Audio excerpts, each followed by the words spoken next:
Hey, it's Claudia, host of the show that you're listening to right now. Just popping in to tell you about our new revamped CityCast Portland membership program. Here's the vision. We're calling it CityCast Portland Neighbors because we learned that people who support CityCast Portland are people who care deeply about the city and want to make it better. And they're the kind of neighbors this city needs. So, CityCast Portland Neighbors, it just made sense. We're also adding new benefits on top of ad-free listening and exclusive weekly roundups of local events. Now you also get regular happenings like happy hour hangouts, local volunteering meetups, and other members-only events where we explore and better our city together. Plus, you get to shout out a local business or nonprofit that you love on the show and in the Hey Portland newsletter. For only $10 a month, you can become a CityCast Portland neighbor today. Head over to membership.citycast.fm. That's membership.citycast.fm. You can make a difference in someone's life, including your own, with a job in home care. These jobs offer flexible schedules, healthcare, retirement options, and free training. They also provide paid time off and opportunities for overtime. Visit OregonHomeCareJobs.com to learn more and apply. That's OregonHomeCareJobs.com.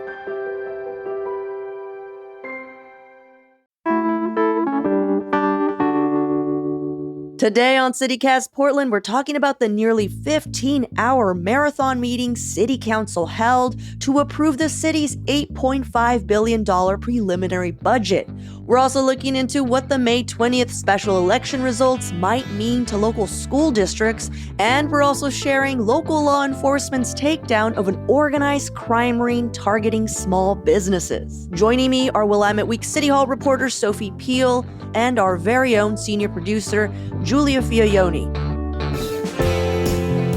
It's Friday, May 23rd. I'm Claudia Meza, and this is what Portland's talking about.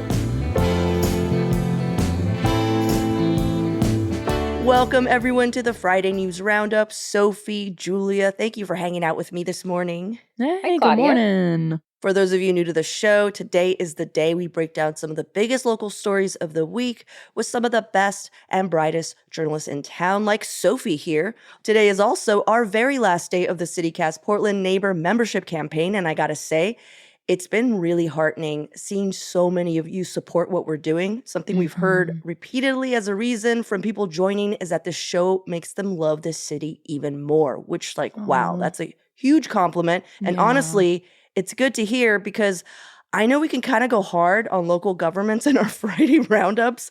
We've actually gotten requests to maybe say something positive at the end, you know? Also, sometimes we have takes listeners do not agree with, but really loving something or someone, to me, means you love them despite the flaws and you try your best to support and hold accountable so they can be their best version.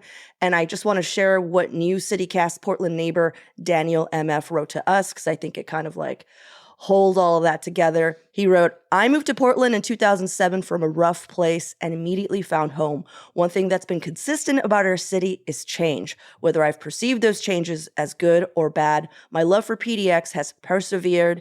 You all embody this change, holding true to all those who have made this city a beacon while keeping a beat on how it continues to evolve. Thank you for loving Portland in the way that it should be and for giving that love a voice. Here's to a summer full of memories of naked tall bike jousting, beers at the river, and splash pad block parties with the kids. Keep up the good work. Isn't that sweet? That's really, really sweet. Also, Daniel got me pumped for summer. Oh, yeah. Yeah, right? And that's the reason we do what we do with shows like today's News Roundup. We want you to feel like a part of this local conversation because you live here, you should know what's happening and have a voice in what happens. Your participation actually matters and makes the city a better place. But to keep bringing you episodes like today's Friday News Roundup and our daily Hey Portland newsletter and all the other conversations we have about the city, we do need your support. Become a CityCast Portland neighbor. You can join on this very last day of the campaign for only $10 a month.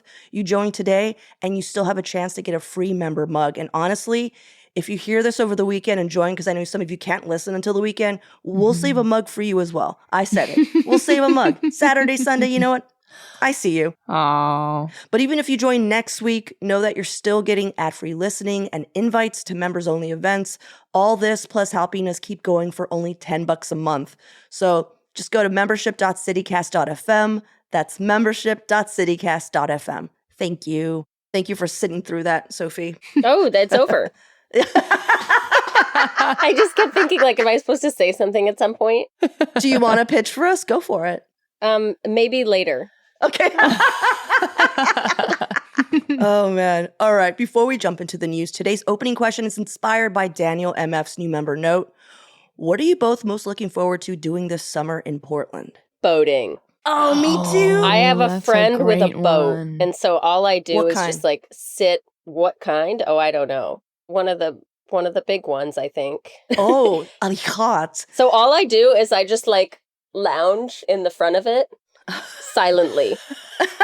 It's great. It's great. Oh, That's man. We all beautiful. need friends with boats. What about you, Julia? You know, I've never been on a hike through the gorge.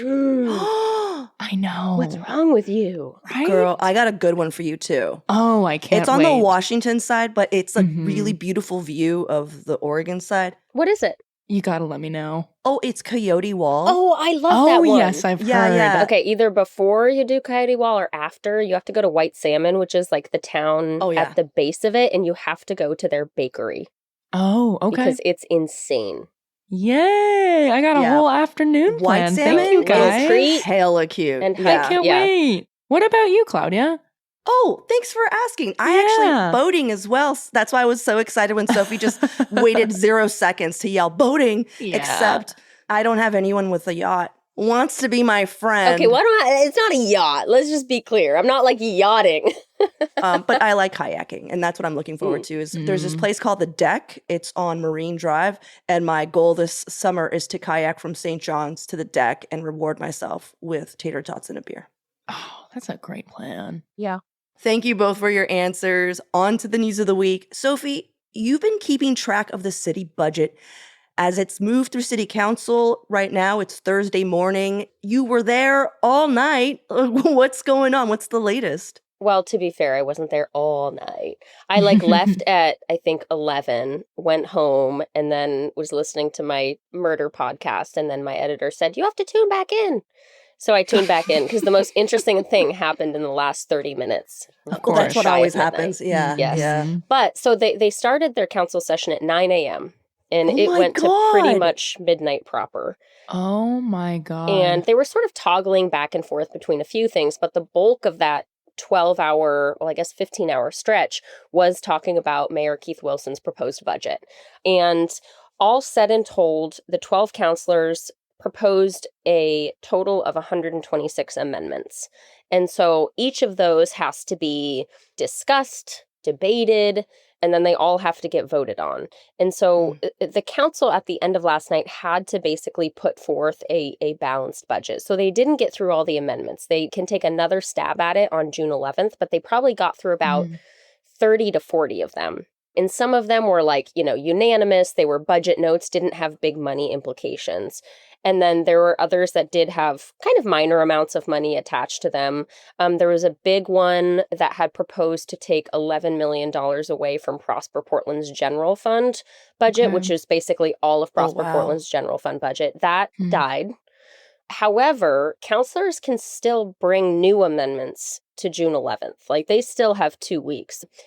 And, it was so interesting being in the chamber sort of throughout the day. Like, in the morning, everyone seemed fresh and very professional, and everyone was dressed nicely. And, there's a bunch of public testimony. And then it was like a bit of a roller coaster throughout the day. And then fast forward to like 9 p.m. the second time I was there, and pretty much all members of the public had left the chambers. It was just the 12 city councilors and then like a bunch of city support staff, but also like bureau directors, the deputy city administrators, The mayor was there. It had really kind of like whittled down to the core. And people were sort of over it. You could tell some people looked really sleepy. Others just looked like irritated. There were some like funny little very human moments that happened. Like at one point, there was a city staffer who was sitting with a couple other people at the back of the room. And I think he must have been like scrolling on something and like accidentally played audio. And it was like a woman's opera voice that came out like really loudly from the phone. And you could tell he was like panicking to like, exit out of it. And it was just like such a wonderful little moment of like lightness. What was the snack situation? I did ask Eric Zimmerman what he was eating. He made homemade schnitzel. He did send a picture as proof. Oh, wow. Of Homemade German schnitzel. That sounds involved. Yeah. So anyways, the most interesting thing by far, kind of the most contentious debate happened at like 11:30 p.m. So Council President Alana Pertolgini tried to wind it down and say, okay, we've got what we've got for tonight. We've done what we need to do. Counselor Angelita Murillo said, no, like, why are we ending this before the thing that is going to be most controversial and that we really need to get through, which is this proposal by Counselor Candace Avalos to divert $1.9 million in police staffing money to the Parks Bureau to offset parks maintenance. And, $2 million in a police budget of like $316 million might not sound like a lot, but police is a very, what do you call it when it's what's a tower, split Venn issue? Divide. Big Divide? issue. Nuance. Thanks, guys. This is really helpful. We're helpful. Divisive. Okay. Divisive. Yes. Divisive. Ooh. Divisive. Wait, is divisive? it divisive or divisive? I think it's I say divisive. divisive, but Divisive. It sounds like you're trying to make it French. Divisive. Yes. Divisive. Okay. A divisive issue. All right. Go on. Sorry. Divisive. Okay. So Counselor Candace Avalos's amendment proposal was to divert $1.9 million from the police bureau's staffing budget to offset cuts to parks maintenance. And Mayor Keith Wilson, in his proposed budget, he had lopped off quite a bit of money from the parks maintenance budget. And of course, that's a big deal for counselors. No one wants to cut parks maintenance. And so this debate ensued for the next 15 minutes that I think really like elucidated how divided this council is on policing. And it like up until this point, there were little moments of tension here and there over various amendments. But boy, it like hadn't gotten sour until this point.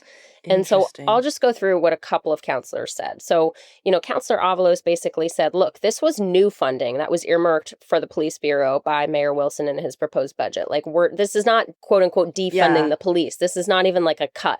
She took to calling it like an uncrease rather than an increase, which was she actually took from Counselor Samir Kanal, who was supportive of Avalos's idea. But so the people who were proponents of this idea basically said, look, the police bureau has 91 vacant positions. They don't need this money. And then the other side of the debate was basically like, you guys have waited all day to cut police staffing. And this is sending the wrong message to Portlanders who want public safety. Like, we're just now getting to a point where like our police bureau is doing a good job of recruiting. And people feel like the Portland Police Bureau is a little bit more there than they were, 3 years ago. Like, this is not what we need to be doing right now. Like, Counselor Eric Zimmerman said something to the effect of, like, my colleagues have been giddy to cut police all day. Like, this is serious stuff. I know you guys want to have fun, but, like, this is not a laughing matter. Of course, the counselors in support of Avalos's amendment were like, we don't think this is a laughing matter. Like, we care about public safety too. We just envision it differently. There was a really interesting exchange between Counselor Steve Novick, who said, I don't want to cut parks maintenance, and I would rather cut police than parks maintenance. And he said, I had a really interesting call with the Portland Metro Chamber earlier in the week, which is our Chamber of Commerce. And he said, they said that they were not necessarily opposed to an increased parks levy on the fall ballot, but their support of an increased parks levy would depend on how council talked about the police budget. Counselor Murillo had a big problem with that, and I'm going to read her direct quote. She said, so what I'm hearing from Novick is that apparently the Metro Chamber gets to run this town and tell everyone under vague threat what we can and cannot do with our budget. This is not a cut to police. There will not be a single officer laid off. You've been one of the leaders on this discussion. I would hope that one measly call with the Portland Metro Chamber wouldn't shiver your timbers so much. So, it got really personal. All said and done, after like 15 minutes of very heated debate, Counselor Loretta Smith in District 1, who's like a big proponent of the police bureau, quoted Maya Angelou saying, "When people show you who they are, believe them," which of course is just like such a cutting thing to say to anyone. Like, I think that's the best insult ever is like, quote Maya Angelou, saying that exact, word. Wait, let me make sure I got that quote right. Oh, thank God. Okay. It's like, did I just misattribute completely? Like maybe like Joe Biden said that. I don't think Joe Biden said that. Wait, who said that? Was it Maya Angelou or was it Joe Biden? I can't. The options there are weird. I can't really. It's got to be one of the two. Yeah, okay, I don't know which one. Go on. So after 15 minutes of very heated debate, the council took the vote and it was approved 7-5. But it was the first time that this council, which has talked a lot sort of in platitudes about policing and where they stand on it. And so it was really interesting to sort of see where people actually stood when push came to shove. Yeah. I do want to remind everyone that earlier this year, one of the first significant acts taken by the expanded council was to pass a vote that dramatically increased their office budgets. Do you guys remember this? Because it was because we knew we were going into a deficit and they were like getting it was like a few $1 million, right? So under the approved ordinance, each council office was given money to hire one additional staff person, as well as an extra $262,000 for non-personal expenses, such as opening a district office, which is what D1 really needed. They were the ones who really wanted, because they felt like they were very far away from downtown Portland. So only Novick and Councilor Dan Ryan voted against the measure. And I just feel like what ended up happening was a lot of people ended up not spending that money. And so they're trying to figure out what to do with this money. So Dan Ryan ended up giving $100K back to the general fund. Angelita Murillo and Steve Novick gave their excess funds to the district parks maintenance.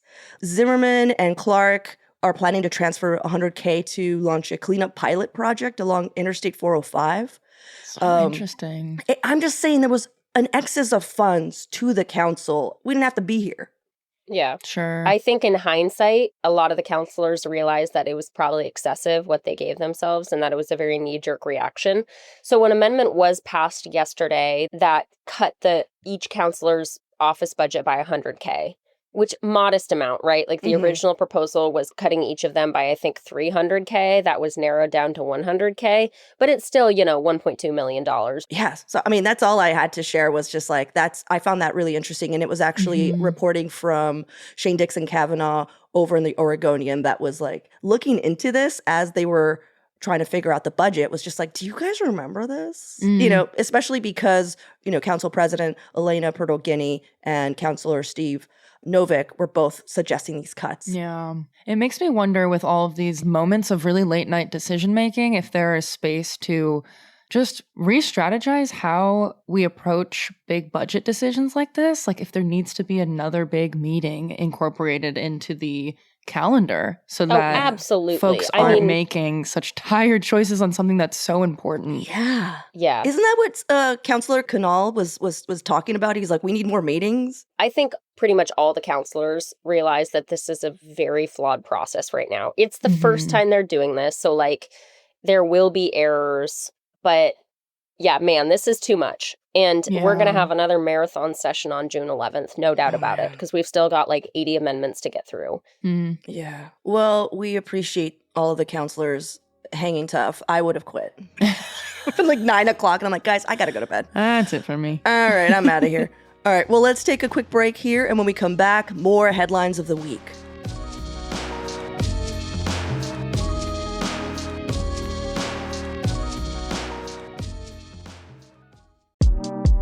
Paint Care has 3 simple rules to help you paint smarter. 1, buy only what you need.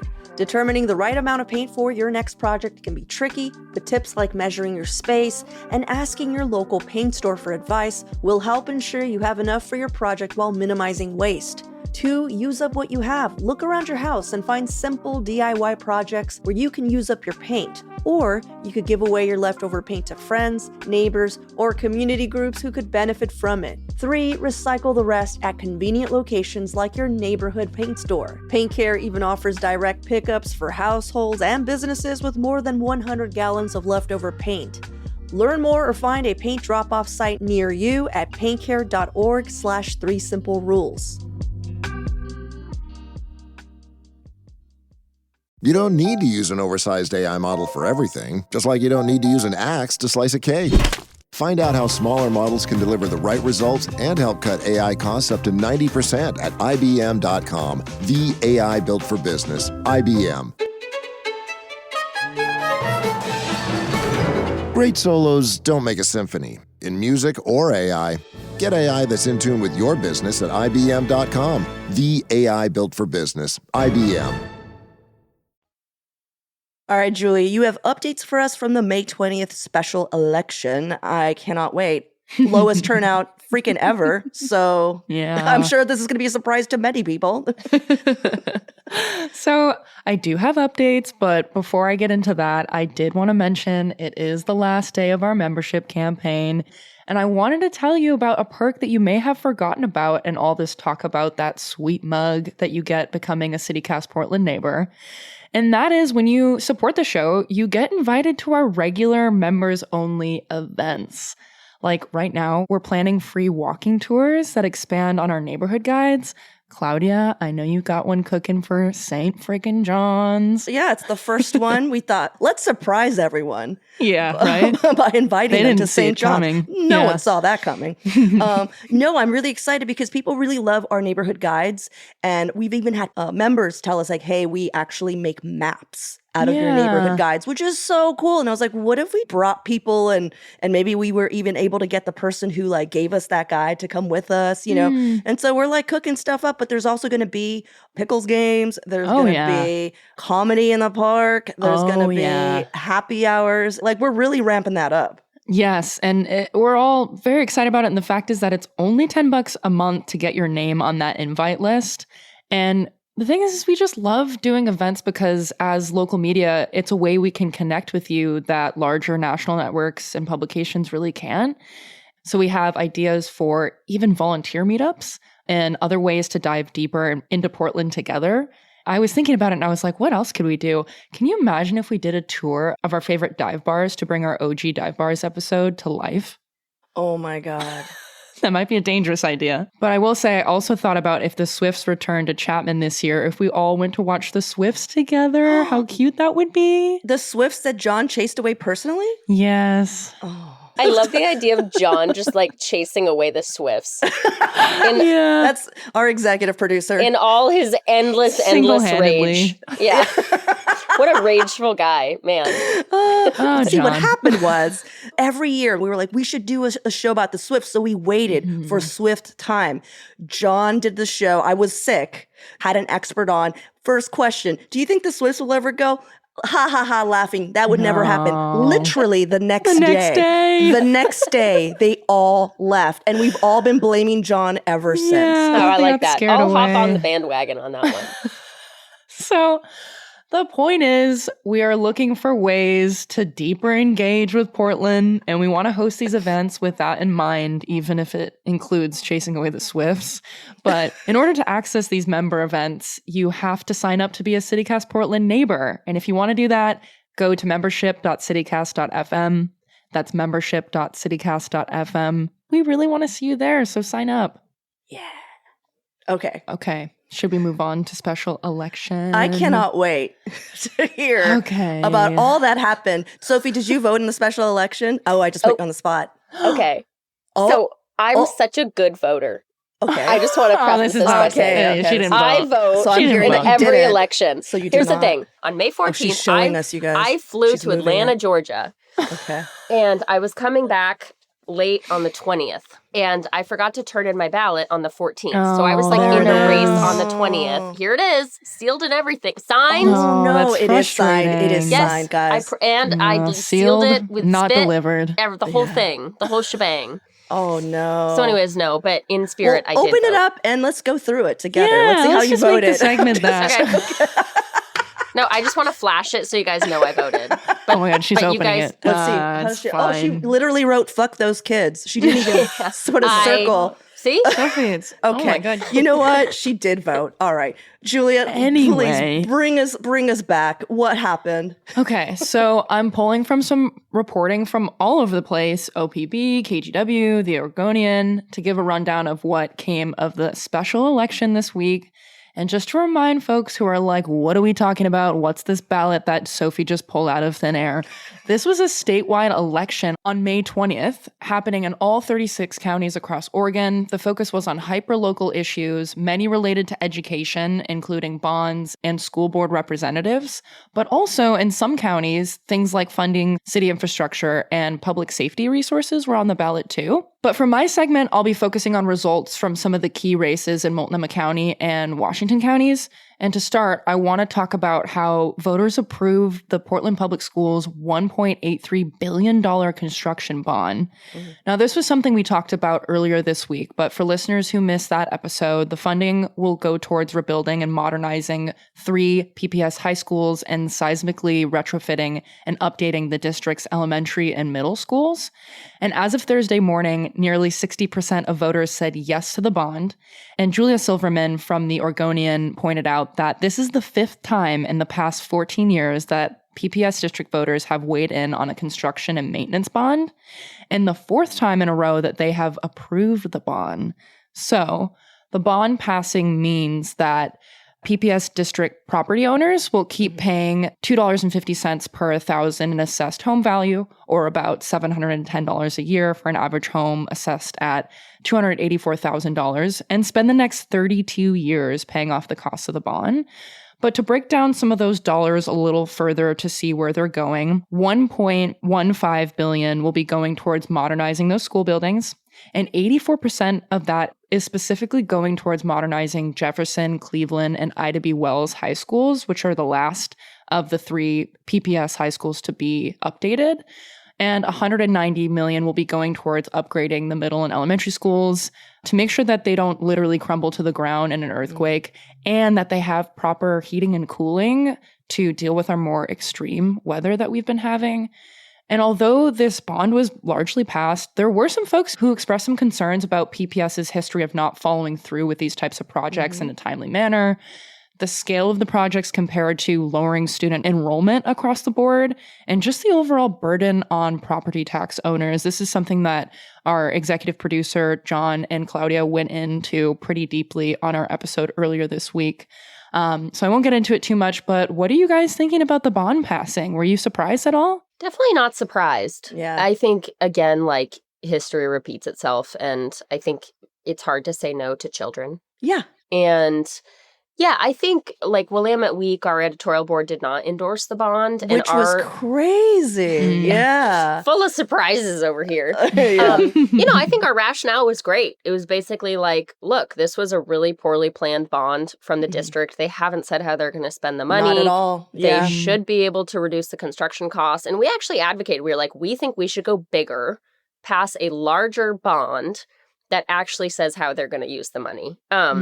I guess I am hopeful that there's been enough pressure put on the district about how kind of weak their plan has been that they will sort of sharpen up a little bit. But I guess I'm a little dubious. I think this was a huge win for them, and I think they were really anxious about it. And so I think now it's sort of like, great, well, now we got the money. We can do what we want. Yeah. I will say that part of the election that we just had also was a lot of school board seats were up.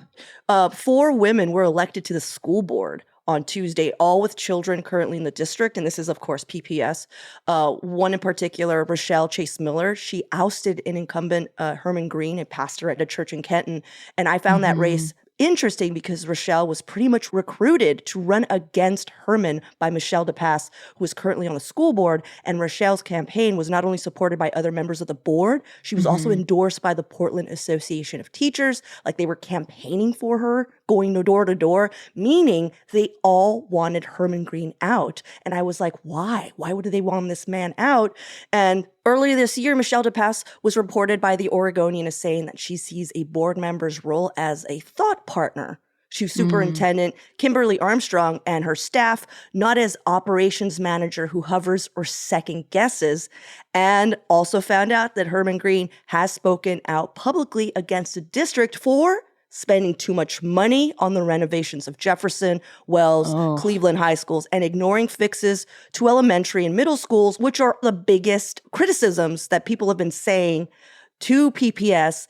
And so the board either just got more efficient at spending money because they're all going to be on the same page, it seems, or they just lost a dissenting voice that was helping rein in costs and was asking the annoying questions that we all probably have. Like, what exactly are going to use all that money for? So I guess we'll see how that unfolds. Yeah. And you mentioned that there were 3 other folks on the board that were a part of those key races and were voted in.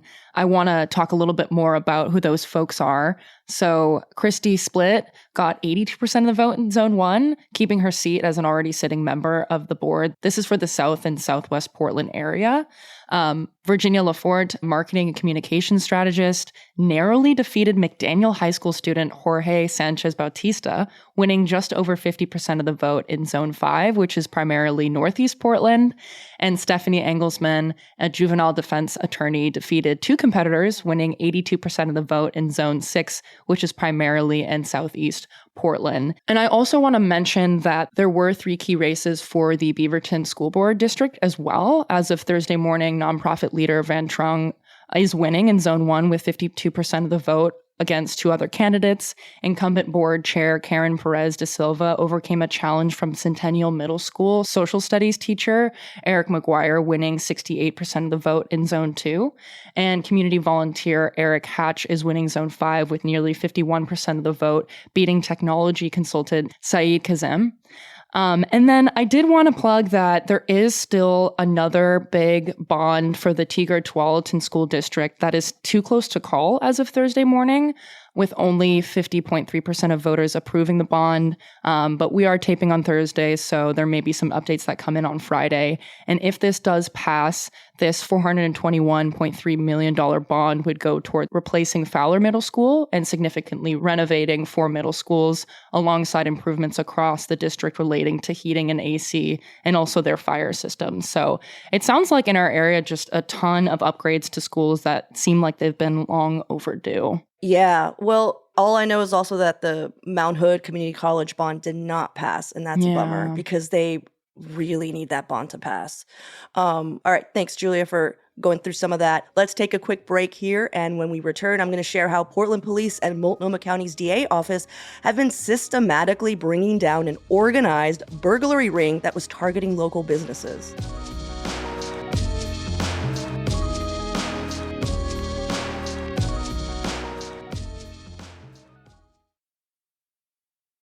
Are you still quoting 30-year-old movies? Have you said cool beans in the past 90 days? Do you think Discover isn't widely accepted? If this sounds like you, you're stuck in the past. Discover is accepted at 99% of places that take credit cards nationwide. And every time you make a purchase with your card, you automatically earn cash back. Welcome to the now. It pays to Discover. Learn more at discover.com/credit card, based on the February 2024 Nielsen report. My cat Freddie loves to be brushed and cuddled. But stirring up his cat allergens meant sneezing and itchy eyes. Then I found Purina One Live Clear. It's cat food that reduced the major allergen and my suffering in as little as 21 days. Now, we feel closer than ever. If you have issues with cat allergens, you really need to try Purina One Live Clear. Try new Purina One Live Clear today. Purina One, a difference from day one. All right, so this week I'm talking about how local enforcement has been investigating a possible 10-person organized crime ring since last July. Last summer, these individuals broke into more than 100 businesses in the Portland area, and this is why I was like, what? Specifically targeting bars, restaurants, and other commercial spaces like food pods and music stores. So basically like everything that lives in my heart.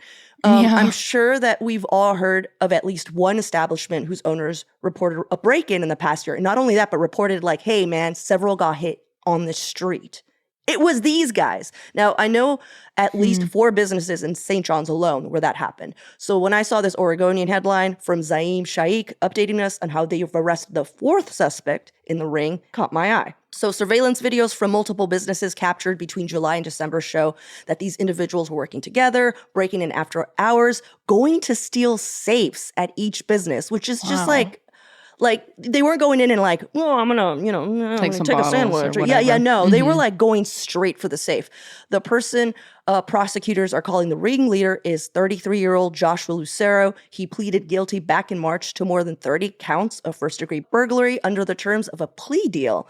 3 others in the ring have since also been arrested, most recently 26-year-old Selena Jacobo, who already had a prior conviction for burglary, so like these aren't newbies.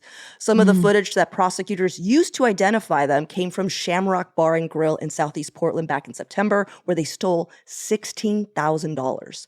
Other places hit include Baby Doll Pizza, 2 Grassla locations, Flat Top and Salamander, Old Town Brewing Company, The Daily Planet, Flipside Bars and Carts, Sasquatch Brewing Company, Victor Rico's Mexican Food, which is, I don't know why that's sad, and many more, like so many more, according to the affidavits. If you were to map some of these out, you would see how close together they were because they would like hit several spots in a single night. Yeah. They not only cost these businesses thousands and thousands of dollars from the cash they stole in the safes, they also cost them thousands of dollars in damage when they broke in because they were using crowbars and bolt cutters and stuff like that. But the 2 that I mentioned, Joshua Lucero and Selena Jacobo, they didn't cover their faces at multiple burglaries. So this Rookie is how mistake. Bold. I know. Rookie mistake. So this is how investigators starting putting together that these were the same people hitting these businesses over and over again. I also will say that every establishment was like, these motherfuckers are the same people. Yeah. Like there was never they were not saying one. that. Yeah, not one establishment was like, who are these random people hitting Doing every the same single thing. yeah. But anyhow, but I'm saying that's how they got proof, Both defendants also have other criminal cases pending in Washington and Clackamas counties. So this was also, I mean, they've been hitting a wide area. The ringleader has been given 9 years. Wow. And Wow. Selena, and that was through a plea deal. Wow. And Selena Jacobo is going through the courts now. As of today, only 4 of the suspected 10 have been arrested. And because it's an ongoing investigation, police and county are being tight-lipped of any more info. So we don't know if like all 10 have been identified or anything like that. What do you guys think? I feel like there has to be more than just 10. That's the thing that's going through my mind right now. I'm like, every time they're shooting to get the safe out the door, like it just seems like a more involved operation. But maybe that's just like the drama in my brain stirring up.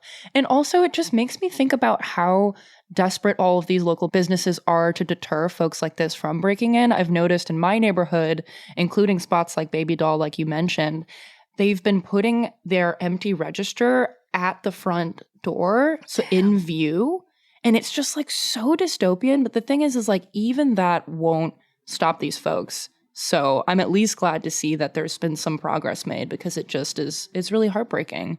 This feels like just like a win. Like this is nice. It's really nice when people that are like touching a lot, like just causing a lot of trouble, not just like one thing, are arrested, because it feels like, oh, actually maybe we're like getting to the root of at least one of these issues. But I think what I'm wondering is like, I can't imagine they're getting a bunch of bang for their buck by robbing like a pizza shop. Like usually you do retail, right? Like you run into the Nike store and then you like run out with a bunch of stuff because you know their security guards can't touch you. Not that I've done that. I've just seen people do it. Sophie, are you one of the 10? Yeah, I've heard. Allegedly. Yeah. Like I know people will break into restaurants or smash windows, but I've never seen it as like a big money-making enterprise. Yeah. Like pot shops.